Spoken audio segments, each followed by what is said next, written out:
이 모병열학의 개요를 한번 보죠. 우리가 이제 경의 의미에 대한 얘기를 했고요. 예. 자, 거기에 이제 경문 개요가 있어요. 예. 거기에 청한자, 설잠찬 하는 있죠.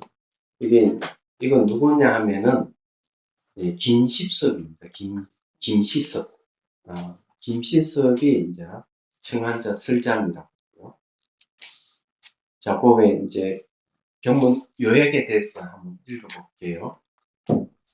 옛날 천태산 지자대사는 수선사에 살면서 법화 현의와 법화 문구를 지어 후학들에게 보였으며 고려산문 채관은 천태사교의를 기록하여 세상의 지자대사의 책과 함께 유포했다. 법화경을 강의한 학사가 별도로 종치를 지어 천태로 이름하였으나 선에 속하였다. 그러나 근대에 강의하는 이들이 이 경을 애호하고 숭상하여 정치를 공부하고자 하나 단지 가르친 가운데 구절과 직론만을 취향하고 성가에서 공부를 점검하는 것을 향하지 않으니 단지 백호사의 강명이 동방을 비추는 줄만 알고 길이 고금을 꿰뚫은 줄을 모른다. 그러니까 이 백호강이 사방에 쫙 비추는 것만 알았지 고금을 꿰뚫 줄을 모른다. 고금을 꿰뚫는 것은 지혜를 얘기를 하는 거예요. 요 백호사 강명이라고 하는 건 여기 있죠. 여기 이제 수행을 하면 어떤 일이 벌어지는가 하면은 백골강을 하면은 여기에서 미간에서 8개 빛이 나와가지고 그냥 지, 수, 화, 붕 하고 청항, 적, 백 이 8가지 빛이 쫙 비춘다는 거죠. 그리고 이제 일반 사람들과 동물들 뼈까지 백골강을 해버리면은 이 빛이 온 우주를 이렇게 비춘다 하고 얘기를 합니다. 그런데 그게 가능하다 생각이에요. 왜냐하면 위파사나 수행을 해도 위파사나 3번째 단계부터 나타나는 니미타가 나타나거든요. 요 앞에 금륜이나 월륜이 나타나요. 금륜은 햇빛과 같은 헤드라이트를 강력하게 눈을 비추는 게 있는데 사실은 바깥에 들어오는 게 아니에요. 그래서 수행하다가 지금 문을 좀 닫아줘 햇빛이 들어옵니다 이러지만 문이 닫혀 있는데 햇빛이 들어올 리가 없거든요. 그래서 여기에서 나오는 금륜이에요. 약한 거는 월륜이라고 합니다. 몸에서 나오는 빛이에요. 얘기하자면. 그래서 이파사나 수행에도 그런 게 나는데 이게 이제 백골강 같은 거 하게 되면 그래 8가지 빛이 이렇게 나와가지고 사방에 비춘다 이렇게 얘기를 합니다. 백호상 강명이라는 말을 얘기 이제 관련이 있어서 하는 얘기입니다. 그러나 구절과 쟁론은 의지할 곳이 한 군데도 없으니 어찌 견도하지 않으리요. 견도한다 하는 깨닫지 않으리요 이 말이에요. 멀리서 들어오는 긴 피리 소리가 헤어지는 정자의 늦은 밤을 재촉하니 그대는 소상으로 나는 진나라 네가 길 가고 나는 네가 길 간다 이런 소리 비슷한 거죠. 이 경을 열람하여 직접 보고 변별하니 유연한 성가의 취향이 있어 이에 간단한 개성을 붙이고 그 기특한 자체에서 쓰라니 500세의 먼 훗날 뛰어난 문장으로 법음을 수놓고 훌륭한 악기로 교와 의리를 연출함을 스스로 경축하노라. 오라 법은 말로 표현한 데 있지 않고 말도 배꼽과 등 사이 즉 뱃속에 있지 않으니 곧바로 말과 법을 다 잊어야 이 묘한 법의 적적 대의를 논의할 수 있으리라. 자, 말과 법을 다 잊어야 된다. 말과 생각을 다 잊어야 된다는 말 비슷한 말이에요. 그래서 이 묘한 법의 적적 대의라고 하는 적적하다는 말은 고요하다 그런 말도 되고요. 맞을 적자도 쓸 수도 있어요. 대의는 큰 뜻을 얘기합니다. 논할 수 있으리라. 만약 자주 서책을 뒤적이고 문장 구절에 빠져들면 갈수록 지경만을 더하여 종지를 보는 안목이 밝지 못하리니 이것은 구경법이 아니다. 그냥 문장 구절에 빠져들어가지고는 그만 자기가 알고 있는 그런 지경만을 더하면 안 된다. 그러면은 종지락 하는 것은 이제 이 경전이 갖고 있는 가장 근본적인 뜻을 얘기합니다. 그것을 보는 안목이 밝지 못한다. 자, 그러므로 향음 선사께서 책 가운데 말은 대다수 헛되며 헛된 가운데도 있은 것 없음에 체하였다. 있다 없다 하는데 탁 걸린다는 거지. 체했다는 거는. 그런데도 서책을 뒤져 알렸고 하니 마음 가운데 보배를 버리었구나고 하셨다.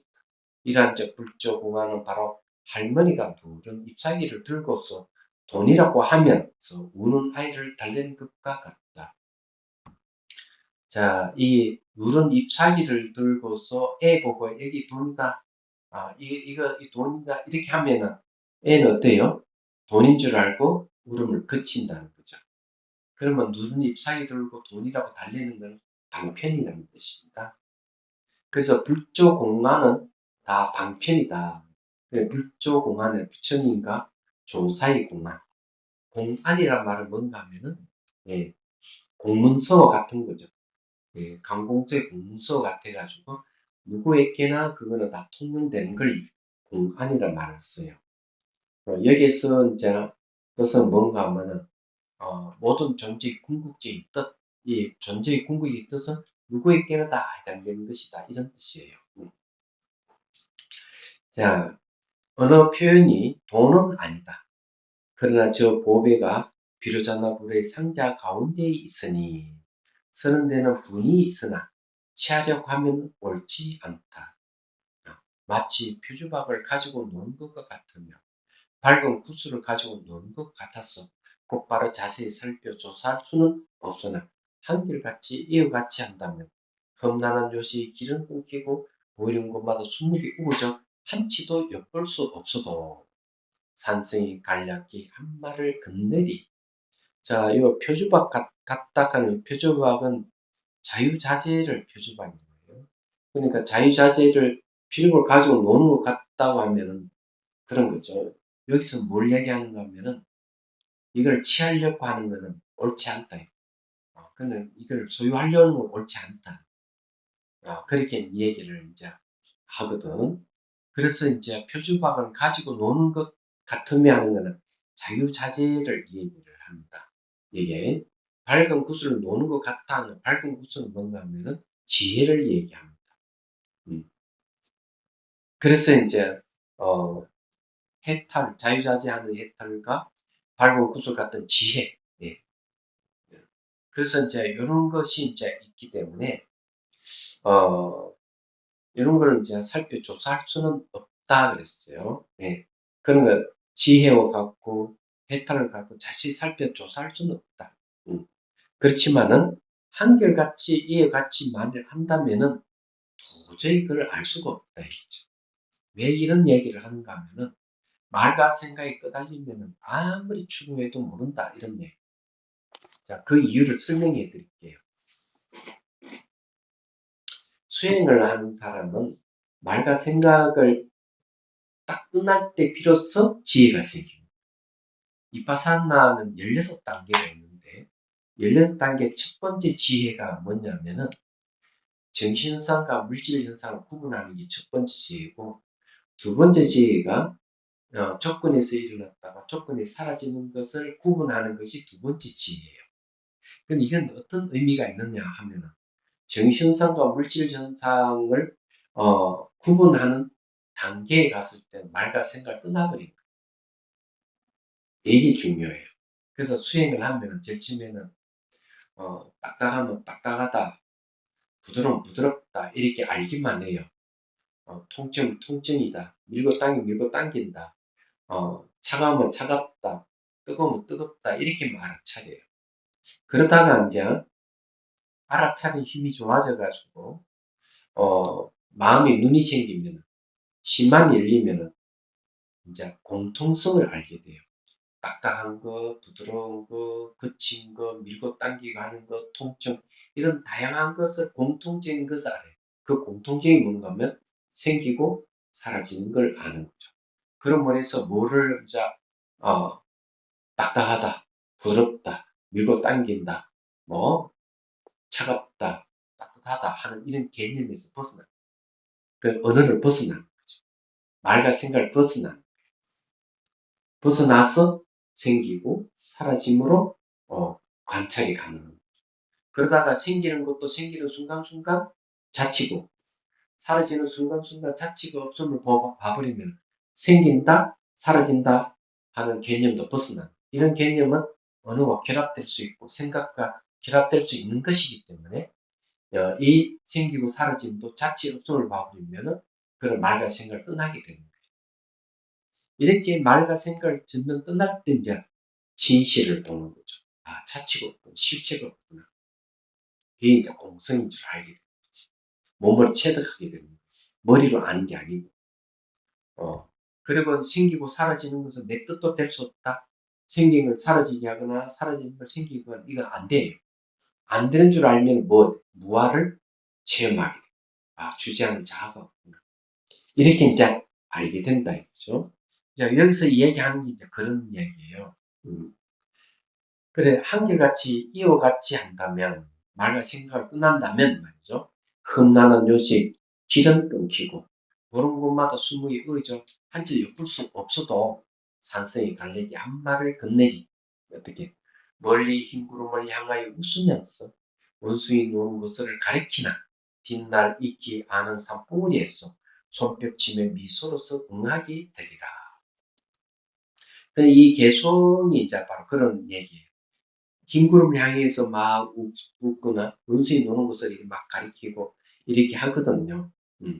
그렇게 하긴 하나 뒷날에 가서는 익히 아는 산봉우리에서 훈백적 미소로 응하게 되리라. 이렇게 이제 얘기를 합니다. 자, 익히 아는 산봉우리.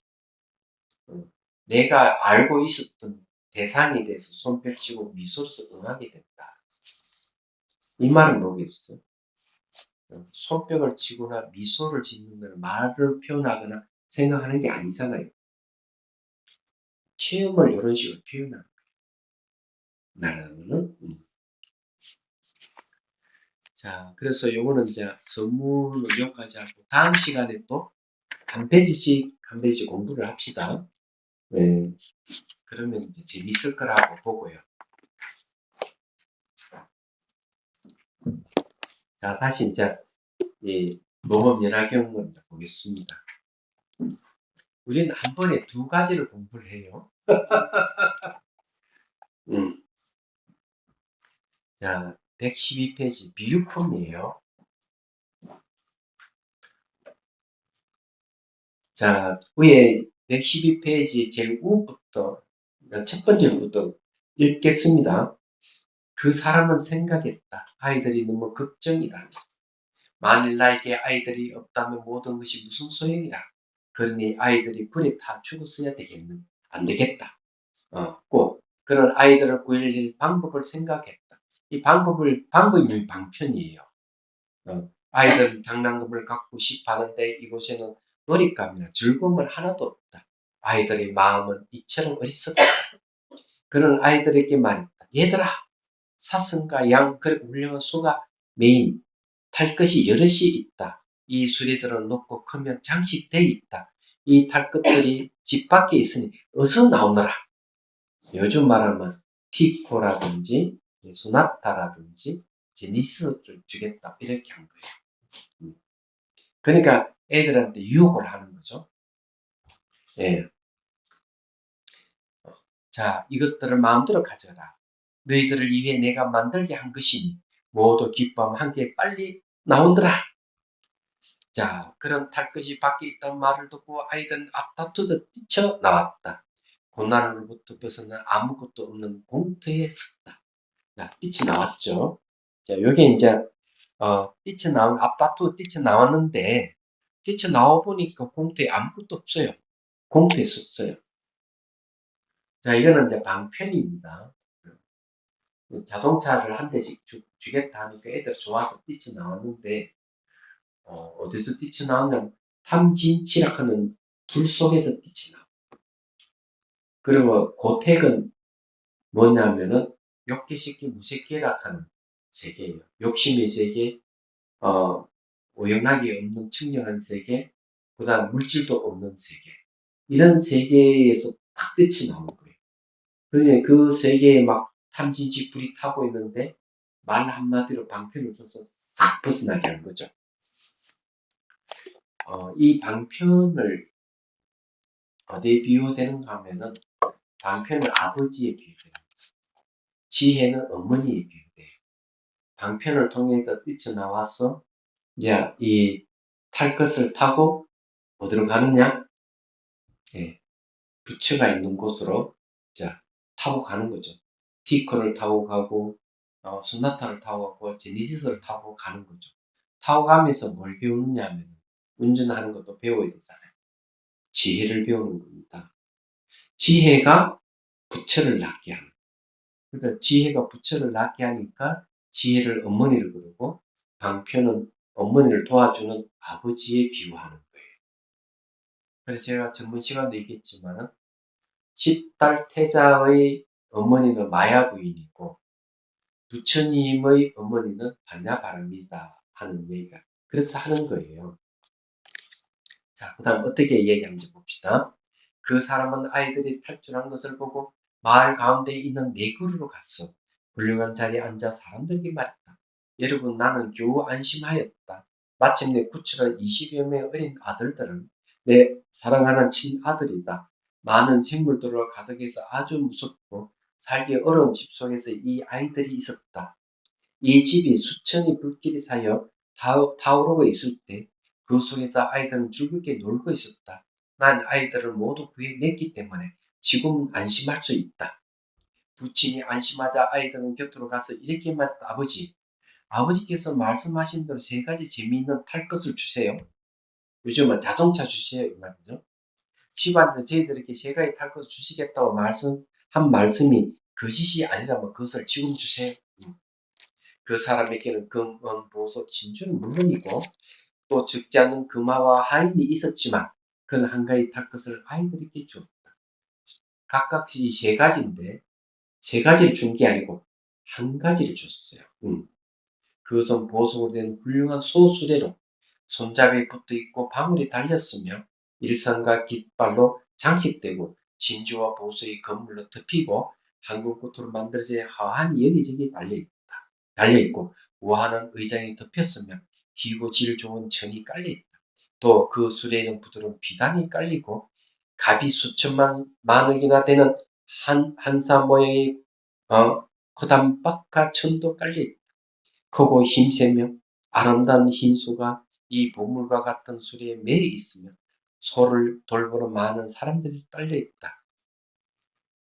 그 사람은 이런 훌륭한 수레를 아이들에게 선물로 준다. 아이들은 이 선물에 만족해서 기뻐하며 사방 팔방을 뛰어다녔다. 자, 세 가지를 탈 것을 준다고 쳐 나오니까 한 가지 줬는데 이 한 가지는 앞에 세 가지보다 훨씬 뛰어난 거예요. 세 가지는 승문, 영각, 보살의 가르침이라면은 가장 훌륭한 이 소위 수레에는 바로 이제 부처가 되는 가르침을 얘기합니다. 그래서 최고로 뛰어난 가르침을 아이들에게 줬다. 이렇게 얘기하는 거예요.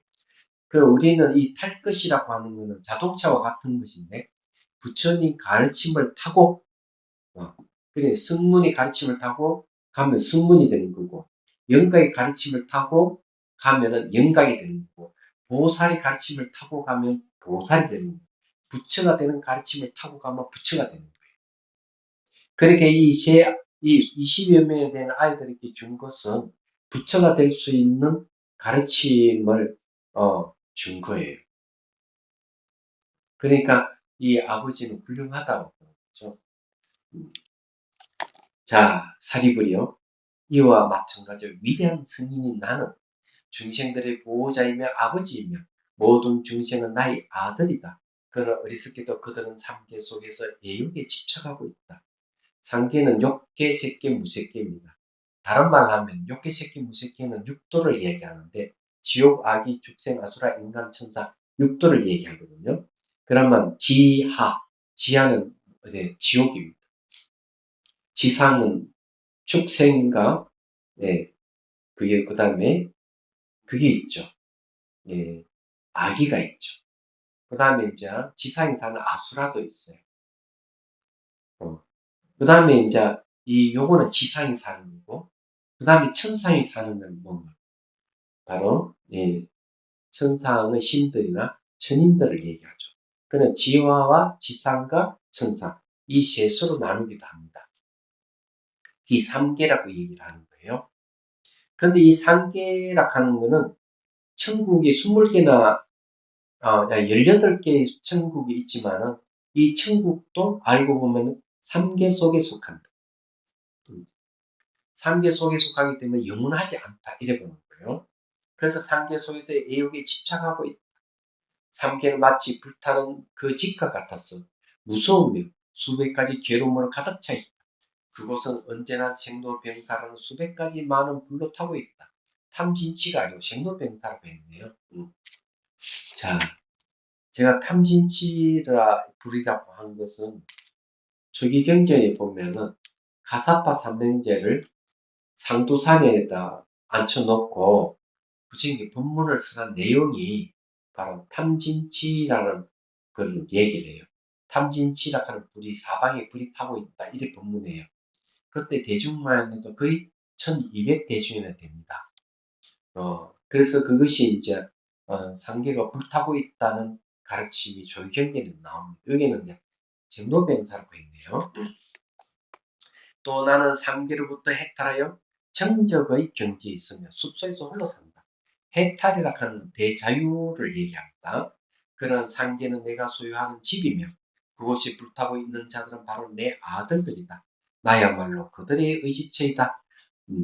나는 상계에 여러 가지 괴로움을 보였지만 그들은 모두 애욕에 집착하고 있으므로 어리석게도 내 말이 들리지 않는다. 나는 절묘한 방편으로 세 가지 탈 것을 그들에게 쓰았다. 상계에 많은 결점이 있음을 알고 그것으로부터 그들을 탈출시키기 위해 방편이 가르침을 쓰는다. 그들 중의 어떤 이는 나에게 의지해서 가르침을 듣는 제자 중 승문이며 6가지 신통과 6가지 영지와 큰 위력을 갖추었다.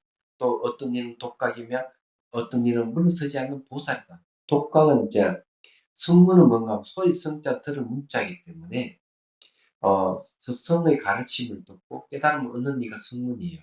그 가르침이 고지멸도 사성제입니다. 그러면 이 영각은 뭔가 12영기를 스승 없이 사유해서 깨달은 일을 영각이라고 해요. 스승이 없어요.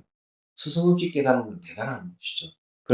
그래서 스승 없이 깨달았다 해서 독각이라는 홀로 독자서 독각이라는 말을 씁니다. 어떤 일은 물러서지 않는 보살이다. 보살은 뭔가 하면은 나눌 줄 아는 걸 보살. 승과 영각은 남을 위해서 살지는 않아요. 보살은 놀랍게도 남을 위해서 살고 어렵고 힘든 사람들을 내가 도움을 주고 그 사람들이 고통에서 벗어나도록 실천하는 사람들이 보살이라고 그래요. 그게 이제 대표적인 보살이 석가보살입니다.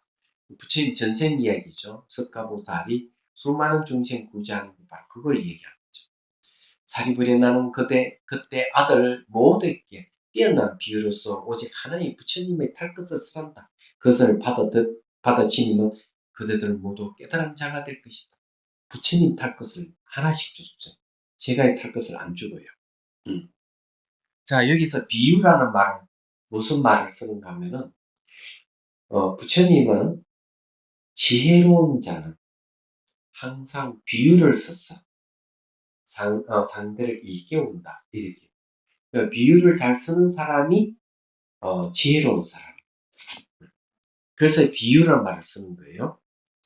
부처님의 탈 것은 저 세계에서 가장 훌륭한 아주 기쁜 것, 특히 특출한 것이다. 그것은 고귀한 모습이며 사람들이 존경해야 할 것이다.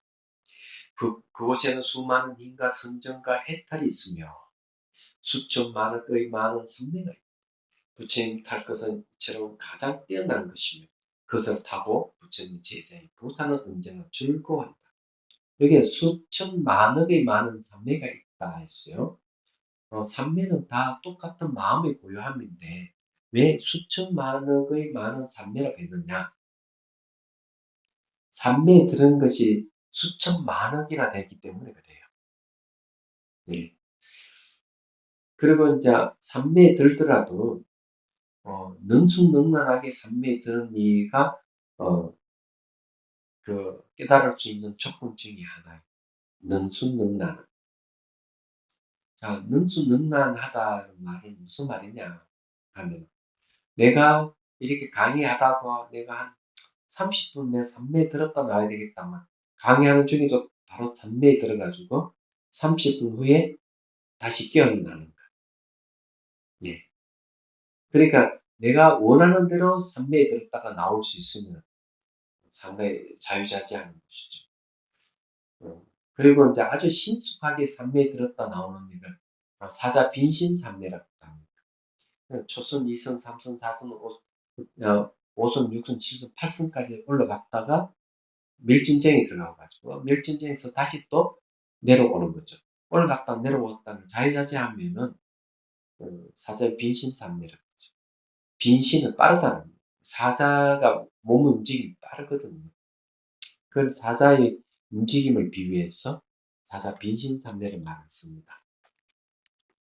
초월산매라고 하는 것은 어떤 걸 초월산매는 8가지 이제 선을 갖다가 두세 개씩 건너서 뛰는 산매에 들었다 나오면 초월산매가 돼요.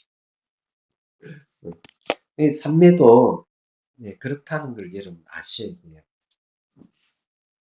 산매의 다른 이름이 선정입니다. 자, 해탈이라고 하는 거는 이제 세 가지 해탈이 있어요. 계해탈이 있고요. 정해탈이 있고 해해탈이 있습니다. 계해탈이라고 하는 건 도덕성이에요. 예를 들어서 이제 살도, 음망조 5가지 5개를 지킨다. 그러면은 살생을 하고 싶은데 살생하지 마라 하는 계율을 들어서 살생을 하지 않으면은 살생하고자 하는 마음으로부터 해탈합니다. 그래, 별 해탈을 그래요. 도둑질 하고 싶은데 그걸 하지 않았다 이러면 도둑질 하고 싶은 마음으로부터 내가 자유로워졌대.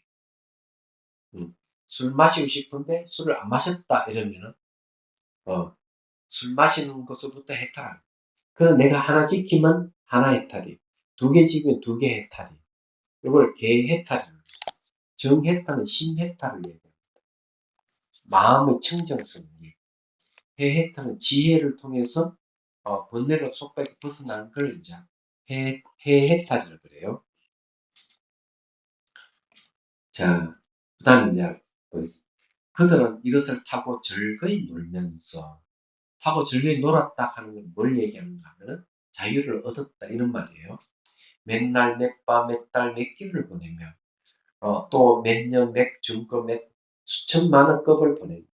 보물로 된 이것은 가장 훌륭한 것이다. 그것을 타고 많은 보살들과 승무는 열의 가르침에 귀 기울이면서 즐거이 놀면서 깨달음의 자리에 향해 간다. 수행을 마치 놀이하는 것 같이 수행한 거예요. 여러분 수행을 하나의 직업이라고 생각하고 수행하면은 잘 안 돼요. 그냥 놀이라고 생각하고 수행하면은 어렵지 않고 할 수도 있고. 그래서 직장인들이 직장 생활에 스트레스 받잖아요. 수행자들도 수행하면서 스트레스를 받아요. 그러면 수행을 오래 못합니다.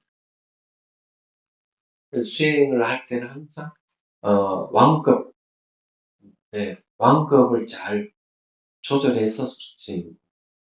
너무 급하기도 하지 말아야 되고 너무 느슨하기도 하지 말고 그걸 아주 중요해요. 그래서 너무 극단적으로 수행하는 사람 치고 끝까지 가는 사람 아무도 없어요. 느슨하게 하는 것도 오래 수행 못해요. 그래서 경전이 비유를 들어서 나무 토막이 강물에 떠내려가다 바다에 이르려 그러면은 이쪽 기슬과 저쪽 기슬 닿지 않아야 된다. 이쪽 기슬에 닿거나 저쪽 기슬을 닿으면은 이 나무가 바다에 이르지 못하는 거죠. 수행도 마찬가지. 수행도 똑같이 어떤 극단적으로 치달아서 이쪽이 치우쳐 저쪽이 치우쳐 하면 못 가는 거죠. 이게 극단적인 2가지가 있어요. 하나는 쾌락주의에 빠져 있거나 하나는 고행주의에 빠지는 거. 그래서 수행이 열심히 하는 사람 치고 끝까지 못하는 사람이 꽤 많아요. 그래서 이제 밀어붙일 때 끝까지 밀어붙여야 되겠지만은 어떨 때는 느슨하게 늦출 줄도 알아야 돼요. 그래서 완급 네, 잘 이렇게 조절해서 수행해야 됩니다. 자, 사리부리여 그대는 이렇게 알아야 합니다. 시방을 널리 찾더라도 인간의 제고자인 부처님이 방편 외에 어디도 제 예의 탈 것은 없다라고. 그들은 나의 아들이며 나는 그들의 부친이다. 그리고 나는 그들을 괴로움에 벗어나게 한다. 공부에 가득 찬 상계로부터 수많은 급동을 불타는 괴로움을 받는 그들은 이렇게 해서 나는 그때 그들이 열반할 것이라고 설하였으나 아직 그들은 진실로 열반하지 않았다. 이 세상의 윤회 괴로움부터 해방된 것이 하지 않다. 지금이야말로 부처의 탈 것을 구해야 한다. 자, 여기서 중요한 얘기를 했어요. 열반에 대한 얘기를 했습니다. 진실로 열반하지 않았다.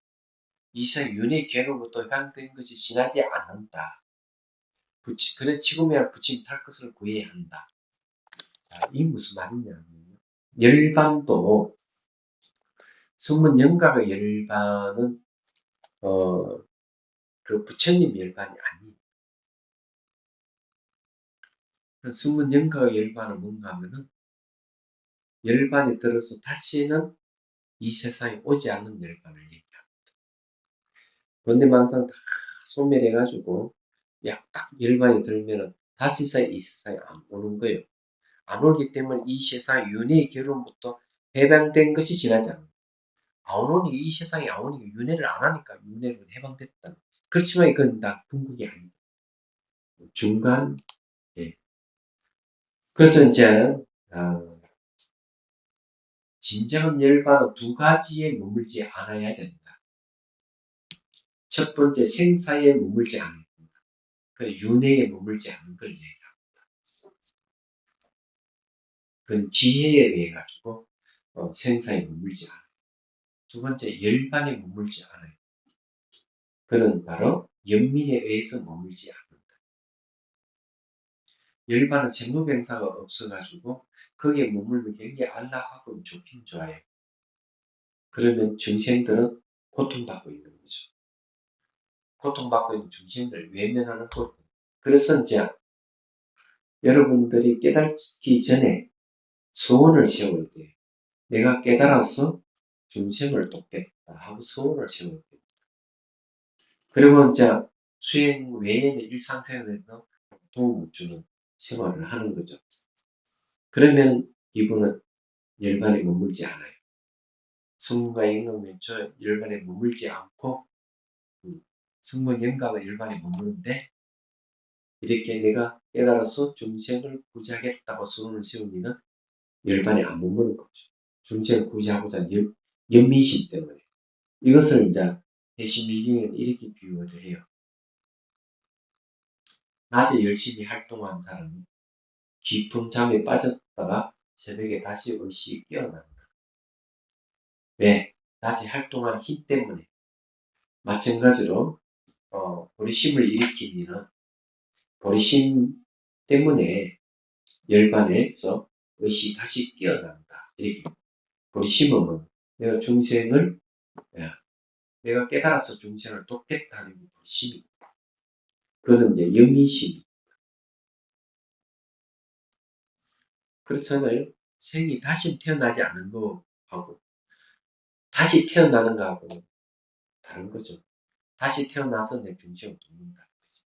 그 여기 좀 이야기한 건 지금이야말로 부처님 탈 것을 구해야 된다.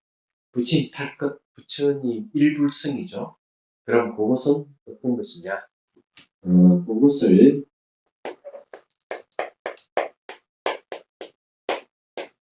주처, 요 주처가 없다 했죠. 주처가 없는 게 뭐가 두 가지. 하나는 생사에 머물지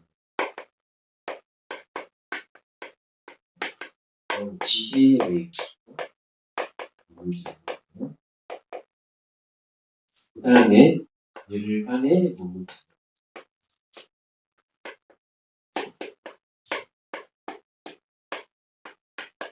경우는 영민에 의해서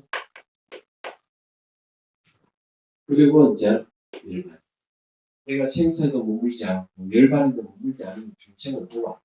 그래서 늘 마음이 고여서 열반 상태에 이루고 있어요. 그 무주체 열반. 이게 이제 궁극기. 저게 이제 일불성입니다. 자, 그 다음 읽어볼게요. 누가 보살이 된 자가 여기에 있다면 그럼 부처님인 나의 인도에 귀 기울인 자로 그 모두가 보살이다. 예, 보살은 뭔가 하면 생사에도 머물지 않고 열반에도 머물지 않고 중생을 돕고 구제하겠다고 소문을 세운 이들 보살이 그래. 그 보살이 깨달았거나 못 깨달았거나 관계없어요. 내 깨달아서 중생 구제하겠다는 소원을 세운 자는 다 보살이에요. 그래서 여기에 그 모두 보살이다 하는 말을 그렇게 하는 거예요. 많은 보살을 이끄는 것, 그것이 깨달은 자의 절묘한 방편이다. 여기 있는 중생들이 천하고 흉무스러운 애욕 속에서 즐거움을 찾을 때 진실을 설하는 세간의 지도자는 이 세상에서 괴로움의 성스러운 진리를 설하신다. 또 무지에서 괴로움의 근원을 알지 못하는 어리석은 이들을 대해서는 나아가야 할 길을 보였어.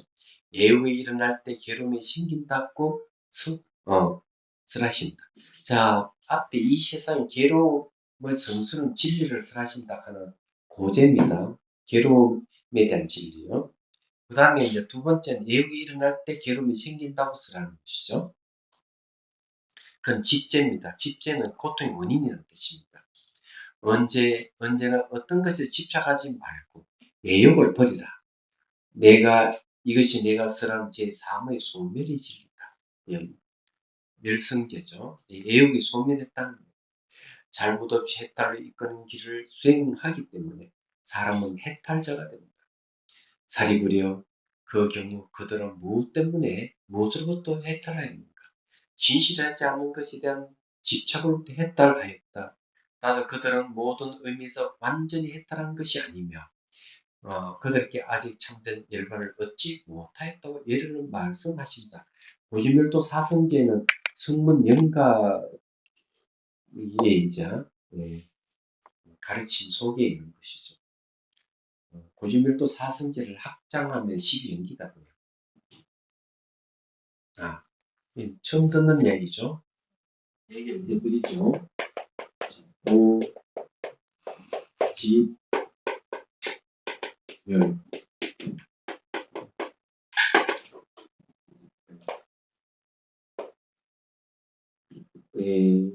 요건 이제, 요거는 괴로움이요.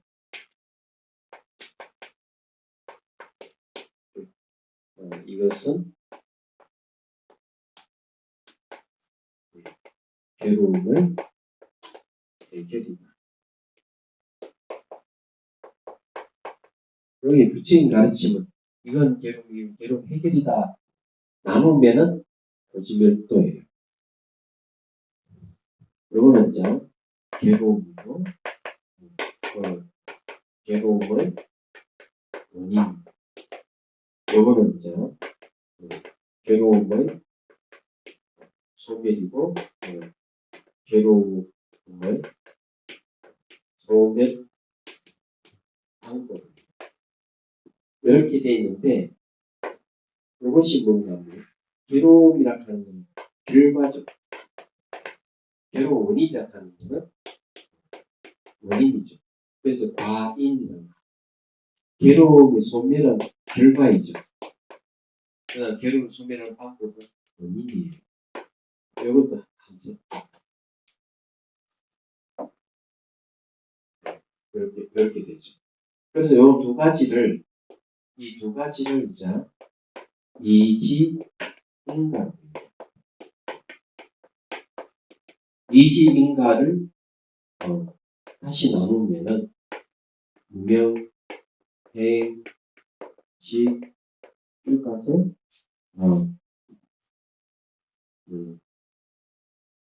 생, 무사. 우리가 여기 이제 뭡니까? 12연기.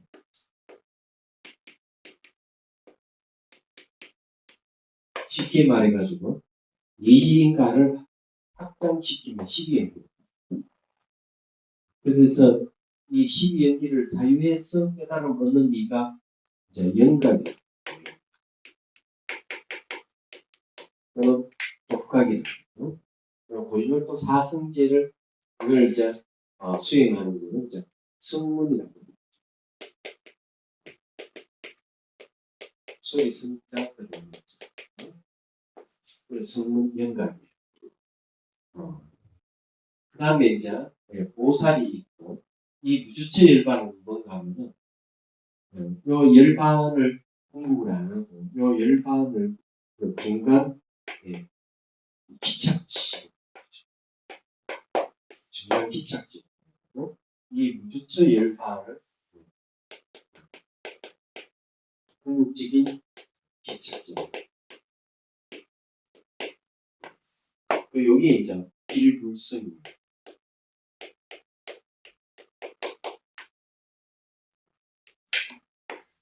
이제 하나 되는 부처, 일불 부처가 되는 가르침이에요.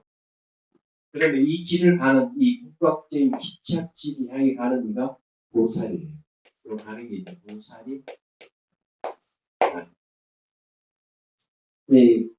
이 궁극적인 기착점이 바로 일불성. 여기서 얘기하는 그런 겁니다.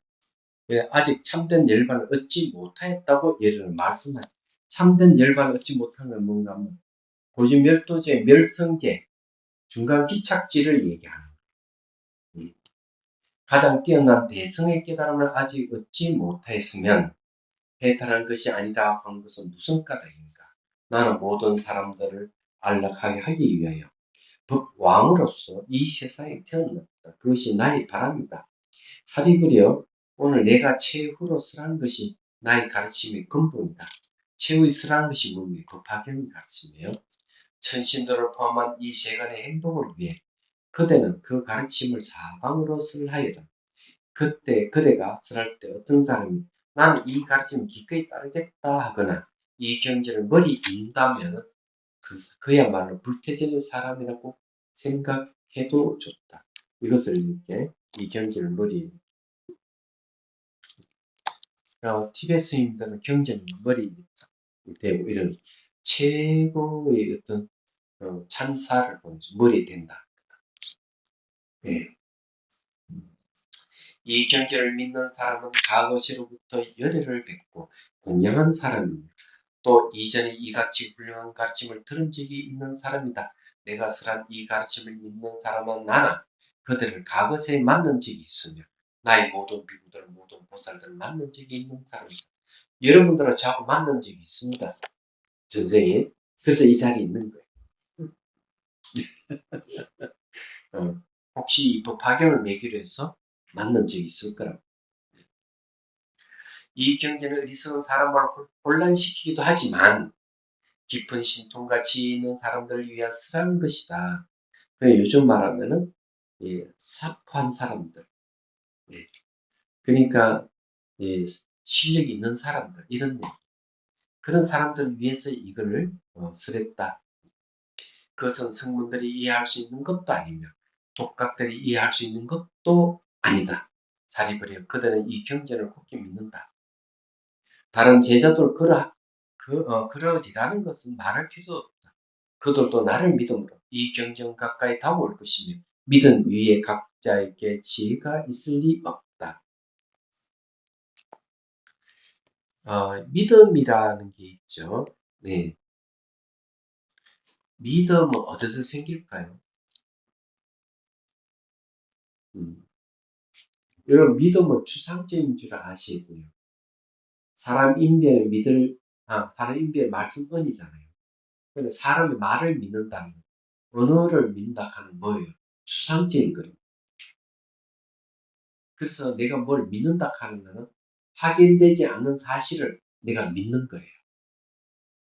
그래서 확인되지 않는 사실을 믿어가지고 확인되지 않는 사실을 믿는 마음에서 끝나버리는 종교가 창조절 매개라는 종교예요. 믿음이 시작해서 믿음이 끝나버리는 거죠. 믿음의 시작에서 내가 알고 그 다음 실천하고 깨달음 얻는 거죠. 그래서 믿음의 시작에서 깨달음 얻는 것이 진실하다. 믿음이 시작, 믿음을 끝나는 것은 진실하지 않다. 왜 그럴까? 믿음은 반드시 아는 것을 의지해야 돼요. 아는 것은 믿음을 의지해요. 그래서 영민 연수선사가 뭐라고 했는가 하면은 믿기만 하고 알미 없는 것은 광신이나 맹신이나 미신이 된다. 그런데 알긴 아는데 믿음이 없으면 그 말이 허황되다, 된다. 이렇게. 그래서 항상 믿으면은 알미 동반이에요. 그럼 경전에는 어떻게 얘기할까? 지혜가 생길 때 믿음이 생깁니다. 그래서 세 가지 지혜를 얘기를 하죠. 내가 법문을 열심히 들어서 얻는 지혜, 문해. 그럼 여러분들이 제가 이렇게 법문할 때 여러분 들으면 이해가 되면 그 문해입니다. 거기서 뭐가 생겨? 믿음이 생겨. 두 번째, 집에 가가지고 곰이, 부처님, 스님이 법문한 것을 곰이 사유를 해봅니다. 그러면 거기에 뭐가 생겨? 사해. 생각에 의해서 일어나는 지혜가 생겨요. 그러면은, 그 다음에 또 믿음이 생겨요. 세 번째, 내가 듣고 사유한 것을 근거해서 내가 수행해서 내가 믿는 것이 사실인지를 확인해 가는 거예요. 수행은 확인해 가는 거죠. 그럼 그때 수해가 나옵니다. 따끔에 의해서 일어나는 지혜가 생겨요. 그래서 이렇게 문사수 3회에 가지고 믿음이 생기는데 첫 번째 믿음은 교화받는 믿음이에요. 법문을 하면은 법문을 듣고 이해가 생겨서 오는 믿음이에요. 그래 교화받는 믿음이라고 해요. 두 번째 열정적인 믿음이에요. 열정적인 믿음은 뭔가 하면 법문 들었던 것을 깊이 생각을 하는 거예요. 생각하고 생각해서 생각에 의해서 사해가 생깁니다. 생각에 의해서 이해가 생기면은 이제 그건 좀 더 깊어집니다. 근데 이거는 열정에 의해서 일어난 믿음이에요. 그냥 내가 교화받은 믿음보다는 열정적인 믿음이 좀 더 깊은 거예요. 그런데 내가 수행해서 확실히 확인이 되면 수행해서 얻는 지혜에 의해 가지고 확신이 오는 거예요. 이제 세 번째 믿음이 뭔가 하면은 바로 깨달음으로 인도하는 믿음이 돼요. 그게 도의 권원이고 공덕의 근본이가 됩니다. 그래서 믿음이라 하는 게 교화받는 믿음, 열정적인 믿음, 확신이 오는 믿음 이 세 단계를 나누는 거예요. 근데 감히 말하자면은 이런 믿음은 전부 다 지혜에서 온다. 지혜가 없는 믿음은 맹신, 광신 그렇게 되는 거예요. 미신이 되는 거죠. 맹신하게 되고 지혜가 없으면 맹신하게 되고 미신이 되고 그리고 이제 광신이 미칠 광이 광신이에요. 그래서 여러분들이 법문을 잘 듣고 지혜가 생겨야만이 그런 거 벗어납니다. 자, 그래서 이제 그 얘기예요. 내가 선한 이 가르침을 믿는 사람은 있잖아요. 예, 이 믿는 사람은 뭔가 뭐 지혜가 생기는 사람이다. 이런, 그리고 우리들이 과거에 만난 적이 있다. 이렇게 얘기를 할 수 있는 거예요. 이 경계는 어리석은 사람을 혼란시키기도 하지만 깊은 신통같이 있는 사람을 위해서란 것이다. 그런 성문들이 이해할 수 있는 것이 아니고 독하게 이해할 수 있는 것도 아니다. 그런데 했네. 사리불에 그들이 이 경전을 굳게 믿는다. 다른 제자도 그러는 것은 말할 필요도 없다. 그들도 나를 믿음으로 이 경전에 가까이 다가올 것이며 믿는다 하는 건 지혜가 생겼다. 믿음 외에 각자의 지혜가 있을 리가 없다. 믿음 위에는 각자의 지혜가 있을 리 없다 하는 말은 역설적으로 믿음은 지혜에서 온 것이다. 이런 뜻이죠. 완고한 사람들은 교만한 사람들, 비록 수행을 하지 않는 사람들에게 쓰레서는 안 된다. 그런 사람들 쓰라면 항상 불평불만이라도 엉뚱하게 해석하거나 변만시키거나 그렇게 하기 때문에 못하게 하는 거죠. 이게 따끔이 없는 어리석은 자들은 언제나 애욕에 빠져 무지함으로 서리진 가르침은 나쁘게 말할 것이다. 따끔이 없다 하는 건 명상하지 않는 어리석은 사람. 명상하지 않는 지혜로운 사람은 그러진 않겠죠. 부처님의 인도로 언제나 세상에 씌워져 있는 나의 절명방패를 비방하고 눈살을 찌푸리고 훌륭한 탁을 써버리고 가는 그런 사람이 이 세상에 받는 가보가 얼마나 분명한지 그들은 드러나. 그러니까 저게 위없는 가르침을 비방하고 눈살을 찌푸리고 이런 사람들은 가보가 있다는 걸 얘기를 해요. 네. 내가 아직 이 세상에 있을 때든 완전히 열받던 든 뒤든 이 경을 비방하고 비구들에게 가혹한 행동을 한 자는 어떤 가보를 받는지 지금 내가 말하겠다. 이런 어리석은 자는 인간으로서 생이 끝난 뒤 7급 동안 아비지옥에 산다. 그 뒤 많은 급 동안에 그들은 내버리고 죽고 그곳에 다시 떨어질 것이다. 죽어 지옥의 생이 끝난 뒤에도 다시 축생을 태어나 방황하고 아주 허약한 개나 늑대가 되어 다른 것들의 장난감이 됩니다. 그런데 그들은 내가 최고의 깨달음을 얻는 것을 증오하고 금은 반전과 종양이 나 있고 뒤틀은 금은 몸에 털은 없으며 힘도 전혀 없다. 그들은 생미 있는 것들 사이에서 언제나 미움받으며 걱정의 세를 받거나 맨마다 흐느껴 울며 여기저기에 막대기로 역당하고 기갈에 고통받고 몸을 아주 초라해져 갔다. 부처님 가르쳐 비판한 어리석은 자들은 다시 낙타가 되거나 노새가 되어 무거운 짐을 운반하면서 채찍에는 막대기로 매를 맞으며 먹이의 걱정으로 괴로워한다. 자, 여기 내가 질문 드려도 되죠? 경전을 비방을 하고 이렇게 하면 엄청난 가보를 받는다. 지옥의 가보를 받는다. 이렇게 했는데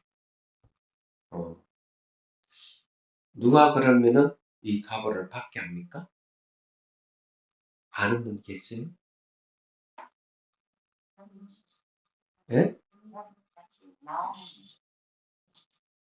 아니, 저기 법화경을 신봉하는 자가 있는데 누가 이 비방을 하면은 너 지옥에 떨어질러 이래가 막 그 사람을 구타를 하고 욕을 하고 그런 가보를 얘기하는 거예요? 그런 건 아니겠죠. 그럼 경전이 무슨 힘이 있어가지고 경전이 나를 비방해? 나쁜 너 지옥에 떨어져! 해서 지옥에 떨어지는 거예요? 어떻게 생각해요? 근데 이런 걸 잘 알아야 돼요. 잘 모르면 여기서 오해를 하는 거예요. 야, 그 불교 믿으면 안 되겠더라. 그 비방하면 지옥에 떨어진다. 막 겁주 그러대. 그게 뭐가 저게 법화경이 진리라고 그렇게 하지? 이렇게 헛소리 할 수가 있다. 이게. 안 그래요? 제가 얘기할게요. 여러분들이 뭐 얘기해봐도 뭐, 그러니까. 이 경전을 믿는다는 것은 결국 뭘 의미합니까? 일불성, 부처가 된다는 얘기야. 그럼 부처가 된다 하는 모든 고통에서 벗어나 해방되는 거고, 그리고 많은 중생들을 구제한다는 걸 의미하죠. 그럼 경을 비방한다 하는 말은 부처가 되지 못하게 막는 것이 되는 거죠. 많은 사람들을 구제하는 것도 못하게 막는 거예요. 그러면 결국 지가 그 값을 받는 것이죠. 경전이 값을 주는 게 아니고 지가 자기의 행위에 의해서 자기가 그 값을 받는 걸 얘기합니다. 누가 뭐 신장이 있어 그러하는 것도 아니에요. 경전을 비방하지 마라 하는 거는 그런 뜻이서 하는. 그럼 이해가 되죠? 지옥에 떨어져 다시 나와가 축생이 되고 축생이 되어도 내도록 흑세대라든 돌덩어리 죄를 받고 이런 좀 고난을 받게 된다고 얘기하죠. 말하자면은 참 기갈에 고통받고 몸은 아주 초라해져 간다. 부처님 가르침을 비방한 어리석은 자들은 다시 낙타가 되거나 노새가 되어 무거운 짐을 운반하며 책지에 막대기를 매맞으며 먹이의 걱정을 괴로워한다. 또 어리석은 자들의 애굽눈과 저른발이 주한 여우가 되어 마을의 어린이들로부터 흑등의 세를 받거나 매를 맞는다. 어리석은 자가 죽은 뒤 다시 태어나면 그는 50여자들은 우둔하고 바보 같은 긴 생물이 되어 그냥 몸부림칠 뿐이다. 그들은 이 경쟁을 비방했기 때문에 예, 발이 없는 가슴으로 기는 생물이 되어 수많은 생물에게 잡아먹히는 아주 심한 고통을 받는다. 나 이 경쟁에 믿음을 일으키지 않는 그들은 비록 인간의 몸을 얻어도 손발이 마비되거나 저런발이 곱상하게 애꿎는 우둔하거나 비천한 몸으로 출생하게 된다. 부처님 깨달음을 믿지 않는 그들은 세간에서 신용받지 못하고 그들의 입에서는 악취가 나며 몸에서는 야천한 악기가 붙어 있다. 언제나 가난하고 허약하며 남의 하인이 되어 잠심부름 혹사당한다. 병에 걸리는 동 고통도 많으며 어찌할 것 없이 세상을 살아간다. 그들이 섬기는 사람은 그들에게 많은 것을 주려고 하지 않는다. 또 받는 것도 얼른 없어진다. 악행의 결과는 이어갔다. 결국 악행의 결과, 경전을 비방하는 건 악행의 결과라는 거죠. 제가 얘기했잖아요. 경전을 믿고 따르고 이렇게 하면은 그 경전이 가진 대로 부처가 될 것이고 부처에 대해 모든 해탈할 것인데 그러면 부처님은 또 수많은 중생 부지할 것인데 근데 경전을 비방하면 어떻게 돼요? 다른 사람이 부처 되는 것, 대자유를 막게 되는 거죠. 그리고 다른 사람 도와주는 것도 못하게 막는 꼴이 되니까 자기가 노쇠가 되고 절발이가 되고 한 이유가 거기에 있는 거예요. 결국 자기가 지어서 자기가 받는다 이런 소리. 자기가 지어서 자기가 받으면 안 되는 거죠. 자, 그들이 병이 걸렸을 때 훌륭한 의사가 맞는 적절한 약을 먹더라도 그들의 병은 더욱 악화되고 결코 병이 나는 일은 없다. 왜 그럴까? 분명히 약을 지어 먹고 이러면 병이 나야 되는데 왜 악화되고 병이 안 낫냐? 업병이기 때문에 업병. 내가 지은 업을 의해서 나 생긴 병이지. 내가 이게 악행을 지은 업에서 생긴 병이 아니라면 내가 엎어지고 자빠지고 깨지고 이러면 약발은 다 났었거든요. 그런데도 안 낫는다 그러면 업병이라는 거예요. 자기가 지은 행위에 의해서 병이 안 낫는 거예요. 그걸 업병이라 그런대. 주변에 그런 사람 종종 안 봅니까? 분명히 수술도 하고 약 먹고 다 멀쩡히 나을 수 있는데 수술과 약 먹고 해도 그들은 그냥 아직 병이 들어있다. 그러면 전생에 지은 업병에 의해 아직까지 그 가보고 다 하지 않았기 때문에 계속 병든 채 업이 닿으면 그때서 몸이 나는 거예요. 야, 그래서 이런 얘기하는 거예요. 다른 사람의 물건을 훔치거나 폭력을 쓰거나 싸움을 하거나 재산을 약탈하거나 할 경우에도 그 행위의 결과가 그들에게 돌아옵니다. 부처님 가르침을 비방했기 때문에 그들은 세간의 보호자이며 지상의 가르침을 설하는 부처님을 결코 만나지 못하면 부처님 슬픔이 들리지 않는 8가지 불량한 세계에 산다. 나 부처님처럼 본물을 왜 결코 못 만나느냐. 결국 비방을 했기 때문에 그런 마음이 있기 때문에 못 만나는 거예요. 마치 뭐와 같은 화가 나잖아요. 화가 나면 이게 상상으로 물을 부어도 물이 안 내려가는 똑같은 거예요. 화가 나면은 이 하기운이 위로 받고 이제 위로 쳐받기 때문에 상성 물을 부어도 물이 안 내려가요. 그런 현상이 생기 마찬가지. 이 경전을 거부하고 비방을 했기 때문에 그 기운으로 결국 부처님 법문하는 걸 못 듣는 거예요. 이 얘기는 그런 얘기. 음. 예. 그래서 불행한 세계에 산다는 거죠. 의리스는 그들은 기머거리고 사리 없는 자의 가르침을 들을 수가 없다. 이와 같이 깨달음을 비방하는 자에게는 언제까지는 해탈의 적정은 없다. 그러니까 적정 고요한 분이 없다. 늘 번뇌망상 속에 이들인데 이 말이죠. 또 겐지스강의 모래알처럼 수많은 급도 그들은 우드는 존재 손발도 불안전하다. 경전을 비방한 결과로 이런 재앙을 만난다.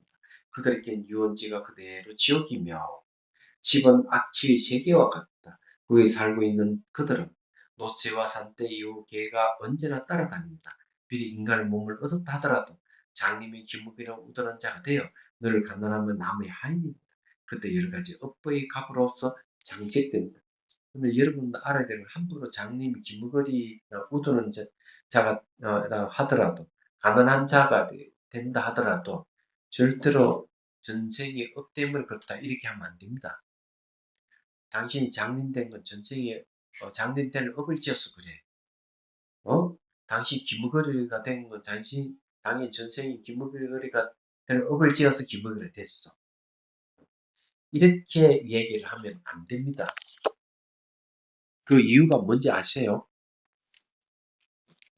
이걸 알아야 돼요. 가보를 받는 것은 업에 의해서 가보를 받는 것은 8가지 원인 중에 하나예요. 예를 들어가지고 그게 되고 일본에 그 부리고리가 서로 부딪혀가지고 바다에 지진이 났잖아요. 그래서 쓰나미 나가지고 한 10,000명 이상 죽었죠. 그러니까 기독교 목사들이 뭐라 했는가 하면은 자 하나님을 안 믿어가지고 저기 다 죽었다 이렇게 얘기해요. 불자들은 뭐라는 줄 아세요? 불자들은 전생에 저게 물에 빠져 죽을 업을 지어가지고 다 죽었다 이렇게 얘기하는 거예요. 둘 다 틀렸어요. 그렇게 하면 안 되는 거예요.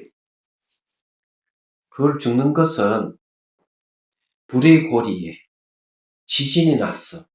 해일을 덮쳐가 사람이 죽었다. 이게 맞는 거예요.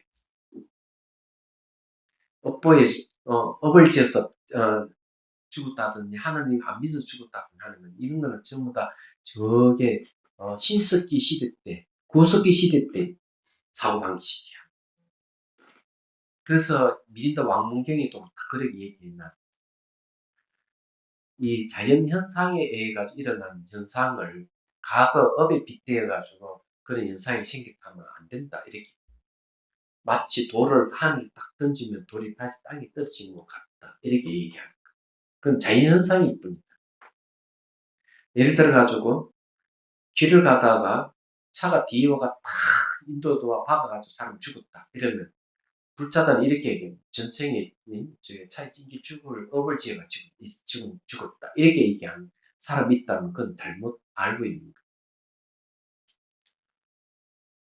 그것은 차가 이 인도에 잘못 돌아오는 것은 졸았거나 사람이 브레이크에 파열됐거나 뭐가 이상이 생겨가지고 인도를 덮쳐서 사람을 죽게 하는 거예요.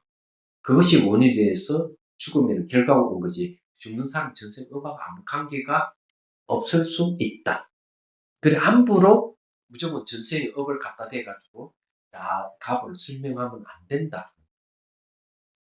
그렇기 때문에 자연의 인과에 의해서 나타나는 게 있고 전생에 내가 행위의 결과로서 나타나는 것도 있고 이런 걸 구분할 줄 아는 겁니다. 구분할 줄 알아야 되는데 구분하지 않고 다 뒤섞어서 얘기하면 안 된다는 거죠. 매우 위험하다. 무슨 말 이해되시죠? 뭐 잘못되면 다 전생. 절대로 그러면 안 돼요. 그건 불교의 가르침, 부다의 가르침이 아니란 말이에요. 그 여기에는 이 경전을 비방한 그 때문에 장님들 기물이 되고 운동한 자가 됐다 이렇게 얘기하는 거예요. 그러면 전부 다 이 눈먼 사람이라든지 뭐 기머리 된 사람이라든지 이런 사람들 다 법화경을 비방했다 생각하면 안 되는 거예요. 무슨 말인지 이해되시죠? 예. 아닐 수도 있다. 예. 그래서 이게 그때 여러 가지 늘 가난하면 그때 여러 가지 악의 갑으로 장식된다. 그의 몸에 여러 가지 병이 따라다니며 신체에 수많은 나유타의 상처가 있다. 습진은 오미 걸리고 부스럼이 생기며 부스럼은 나병이 생기고 악취가 붙는다. 이런 건 다 이게 잘못된 마음에서 오는 것들이에요. 그런 몸이 영원하다는 잘못된 생각에 빠져 있으면 그의 분노는 부풀고 탐욕은 격렬하다. 이처럼 탐진치 삼독 번뇌 진율린 그는 축생으로 태어난 것을 언제나 즐기고 있다. 사리부려 이 경계를 비방하는 자가 받을 각오에 대해 내가 지금 하는 말을 일급에 걸린다 해도 다 설명할 수가 없을 것이다. 사리부려 그 사실을 알고 있으면 나는 그대에게 말한다. 그들은 이와 같은 경전을 어리석은 사람들 앞에서는 결코 쓰레서는 안 된다. 그러니까 경전을 사람 근기에 봐가면서 쓰려야 되지 아무나 막 쓰라면 되는 게 아니다. 여기서. 그러나 이 세상에 가장 현명하고 많은 것을 배우고 사리와 지식을 갖추고 최고의 뛰어난 깨달음을 향하여 나아가고 있는 사람들에게는 최고의 진리를 쌓아야라. 그들은 가그세 수많은 부처님을 뵌 사람들, 또한 해를 수 없는 성근을 산 사람들, 또 부처님의 길을 향하려는 의욕이 굳은 사람들, 그런 사람들에게 그들은 최고의 진리를 설하여라. 여러분들은 법화경과 인연이 있는 분들입니다. 전생에. 네. 이해가 되시죠? 조금만 더 하고 끝내겠습니다. 언제나 정진하고 자비심이 있으며 몸도 생명도 버리고 오랫동안 자비를 실천한 사람들 앞에서 그대는 이 경제를 설하여라. 어떤 사람에게 경제를 설해야 되는지를 얘기를 하는 겁니다. 서로를 이해하고 서로를 존경하고 어리석은 자들을 올리지 않으며 산속 동굴에 사는데 만족하는 그런 사람들에게 그들은 이 훌륭한 경제를 설하여라. 여러분들은 서로 이해하고 존경하고 어리석은 사람을 올리지 않는 사람들입니다. 그래서 이 경제를 듣는 거예요. 착한 친구를 사귀며 악한 친구를 피하는 사람들, 그런 부처님들의 아드들을 만나면 그들은 이 경제를 설하여라. 계를 지는데 부족함이 없고 많이 구슬처럼 청정하며 대성의 광대한 경제를 받아 짓는 사람들, 이런 부처님 아들들을 만나면 그들은 이 경제를 설하여라. 화내는 일이 없이 언제나 솔직하고 모든 중생 있게 연민의 마음을 지니며 열의를 존경하는 사람들 앞에서 그들은 이 경제를 설하여라. 많은 대중들 앞에서 막힘이 없이 법을 설하며 마음을 바르게 집중해서 수많은 비유로 설법하는 이런 사람에게 그들은 이 경전을 설하여라. 일체 시작, 부처님이 존재를 널리 구하면서 합창 후 이마를 숙여 예배하는 자, 또 법을 잘 설하는 비구를 찾아 시방을 널리 필력하는 자, 또 광대한 대성의 경전을 받아 지녀서 결코 다른 가르침에 기뻐하지 않고 다른 가르침을 결코 한 구조도 받아들이지 않는 그런 사람들에게 그들은 뛰어난 경전을 설하여라. 일체지자를 왜 부처님을 그런 줄 알아요? 일체지자라가 일체법, 일체 모든 걸 아는 자 이런 뜻이거든요. 왜 일체 모든 걸 아는 자라는 말을 쓰는지 잘 모르시죠? 보이고 들리는 이 세계를 잘 모르면 그것이 우리에게 영향을 줘요. 그래서 거기서 번뇌의 파도가 일어납니다. 그게 보이고 들리는 이 세계 일체법이라고 그러죠. 이 일체법을 잘 알아야 돼요.